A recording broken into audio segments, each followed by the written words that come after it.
بقول لك يا حاج عبده، ريح حد الغسيل اللي انت عمال تشدني منه ده. احنا مش رايحين بقى، اصل حله المحشي والمكرونه مستنيين عند الشمسيه. بس انا حسابك بقى لو تاخدت منك المره الجايه. خلاص بقى، ما بقاش وراكم حاجه غير تصوير الكلاب في الشارع يعني. النهارده بقى قررت اجيب لكم الحيوانات اللي قررت تفتح بقها معاكم. تعال نشوف. यही है पन्नालाल जोहरी के वारिस। طب ما تزقش، طيب ايدك يا جدع ايدك. طب تعالى شد مع زميلك هنا تحت يا عم. يا عم ايدك يا عم، بطل قله ادب يا جدع. उनके लाडले इकलौते चहीते ايه يا جدعان، انتوا عمالين تزقوا ليه كده؟ واحد بيزق وواحد بيشد. هو انا هربان من جنينه الحيوانات ولا حاجه؟ ما بالراحه يا جدعان. قولوا انزل هنزل على طول. في ايه يا جدعان؟ और बेटे से बढ़कर लेकिन ये तो कुत्ता है। هاي الحق يا ابو فروه، الحق يا ابو فروه، جايبين حمار يسوق القطاع يا ابو فروه. هبتك راحت يا ابو فروه، لازم ترد كرامتك يا ابو فروه. استنى، رايح فين؟ ده اللي جاي اغرب. يا انشراح، فين ايام زمان كنت قاعده في فدانين برسيم باكل وبشرب معززه مكرمه. دلوقتي بقيت بشيل طوب يبني العاصمه الاداريه. بقول لك يا حاج عبده، ريح حد الغسيل اللي انت عمال تشدني منه ده. احنا مش رايحين نقفل واديك هرمز بالطوب اللي انت شايله فوق ظهري ده.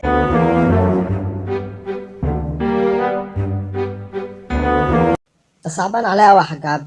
المفروض تطلع تركب فوق ظهري. ازاي مستحمل المشي كده في الحر وفي الصحراء دي؟ اطلع يا راجل، اطلع اطلع اطلع عشان اطمئن عليك وعلى الراجل اللي بيصور ده. يا برك يا نعمة، الشمس ضربة في العين وخلت الواحد عتمة وضل. ما تشوف لنا شمسية كده يا عم عبده، خلي عندك دم شوية. اللي بعده تفتح يا بلدينا، يعني مش شايفني بخبط يعني قدامك؟ ما تفتح يا عم كده، الجو حر بره كده، ما تخلينا اخش جوه كده يعني الواحد ياخد نفسه شوية. افتح كده، هتفضل تبحلق كتير ولا حاجة؟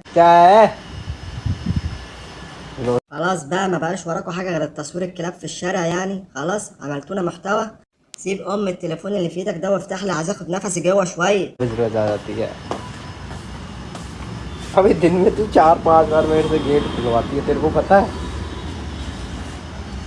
سلام، بحس ما عندك بكمية راحة فظيعة. سلام. قال قول لي يا عم عيد، التكييف اللي عندك ده كام حمار؟ قصدي كام حصان؟ بقلق معاك يا راجل. ركز بقى في اللي جاي دي.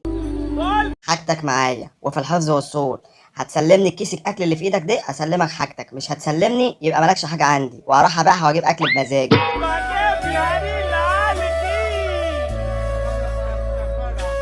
حلو قوي التسليم والتسلم ده، عجبتني بصراحه. بس اعمل حسابك بقى لو اتاخدت منك المره الجايه، انا مش هبدلك سندوتش من اللي انت جايبه ده، لا، بظباطه موز يا باشا وجيبها لي لحد فوق بنفسك.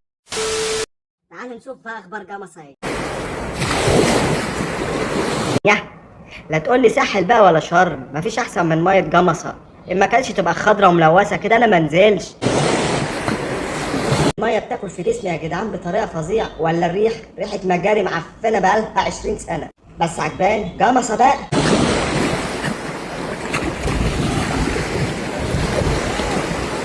عن اذنكم بقى، اصل حله المحشي والمكرونه مستنيين عند الشمسيه. يقعدوا بالعافيه، وما تنسوش بقى اللايك والشير بقى عشان نروح درس البر المره الجايه.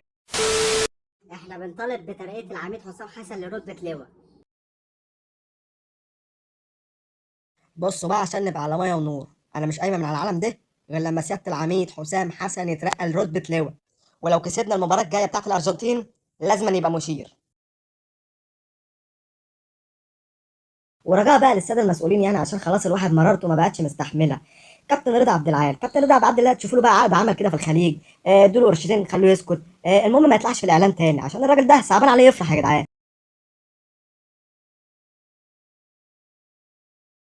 اخونا ميسي بقى، ما انصحكش تيجي بقى الماتش الجاي لانك هتتهزق جامد. ولو جيت تعالى بالعكاز عشان هتزعل مننا وهتروح بيه، لان الماتش هيخلص 2-1 لينا طبعا. وكلمه اخيره بقى كده، ما تنسوش اللايك والشير عشان خاطر مصر.